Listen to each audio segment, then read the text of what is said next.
if you've seen the show, you know it's graphic and hits hard issues like sexual assault, bullying, drug use, and suicide. But professionals who work with teens say it does open a very necessary dialogue. Suicide, as we know it, is an epidemic. Think about that for a second. It is the nation's 10th leading cause of death. Here in Washington, it's the 8th leading cause of death for us. That's worse than the national average if you're not doing the math.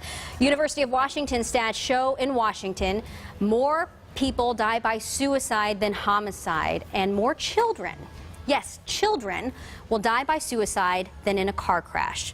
The American Foundation for Suicide Prevention looked at 2010, for example, and said suicide cost $1.1 billion of combined lifetime medical and work loss. So that's for like medical help or time off work and more. And that's also more than $1.1 million for each life lost. Those are staggering numbers. So the question is, what's being done? Professionals continue to work to empower those at risk. And when it comes to teens specifically at risk, UW is working with area students so they can raise their voices and also raise their concerns. It's all in a peer-to-peer program. So let's go ahead and take a look at that.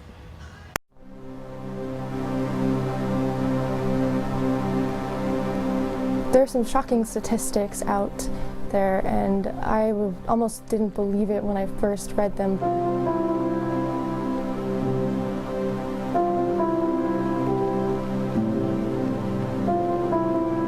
My name is Lauren, I am 17, and I am a Forefront peer-to-peer trainer on suicide prevention.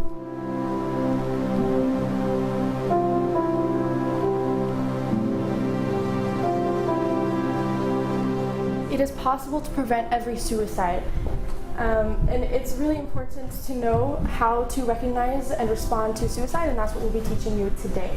We help to educate students in our schools about suicide and how they can respond effectively to help their peers.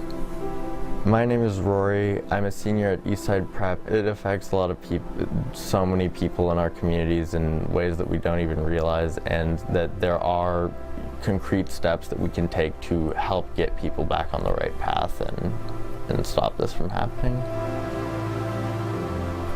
Something that personally touched me when I decided to join was one of my fellow classmates came up to me and told me that when we were in 7th grade, she was having suicidal ideation, and I passed by to her and said hello in the hallway, and that was enough for her to stop. And I was blown away that something like a simple kindness could radically impact a fellow classmate's well-being. And if something as simple as saying hello can save a life, then imagine what an empowered community of people can do looking out for each other. There's a pressure to be perfect, have a good smile, have a lot of friends, be really good at sports, have successful grades. It can definitely push somebody into a place where they might consider dying by suicide. You're not alone. You're not alone. How you're feeling now doesn't define the way you're going to feel long term. We are here for a reason, and we do meaningful work to help you. Such a tough topic, but don't they inspire you? I mean, they're incredible. If you do need to call or maybe write this number down, the National Suicide Prevention Hotline, we will leave it at the bottom of the screen, by the way, but that number is 1-800-273-TALK. But in the meantime, let's talk about this. Let's bring in Jordan and Dr. Swanson. Thank you so much for being here. Very tough topic, but we want to give strategies for parents.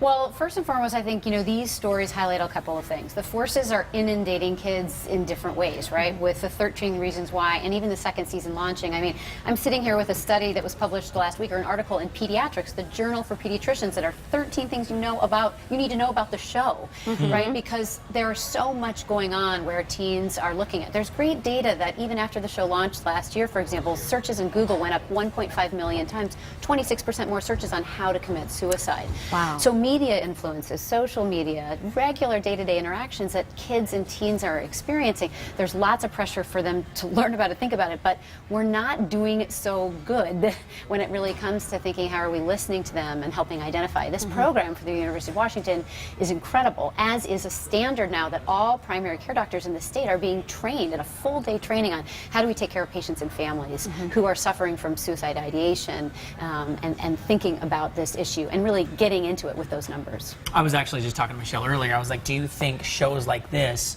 are making it worse or making it better since we're talking about that? Do you have any idea? I mean, I think pediatricians are really nervous about this show.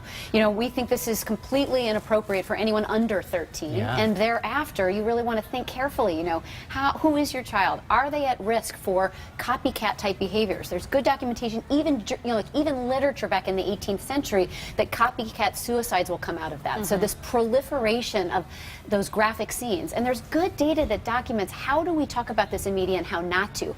Graphically showing suicide is not the way to do that, right? And then the other thing is, how are we focusing on mental health? How is a child's mental health versus really thinking and focusing on the external forces in a child's life that lead to suicide ideation or that idea of thinking about it? So instead of talking about the external forces only, really being careful to make sure we're talking about the mental health challenge. You know, we know now the American Academy of Pediatrics is now urging all pediatricians and family doctors to screen every single child starting at age 12 and up every year for depression.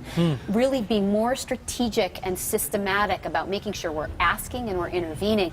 And the other thing that the media, I think, does poorly in this show is that, you know, they're showing in this storyline, right, that suicide was the end result or the only way she saw. That's never the answer, right? And the other thing that's been left out of this dialogue, and I can't not mention it, is that ultimately we know, for example, you're more likely to end your life if you have access to a firearm in your home. So one of the things that parents and families can do when thinking about suicide ideation, that idea thinking about suicide, make sure you're really checking in with your kids on what they're watching. If they're watching 13 Reasons, you need to be watching it with them.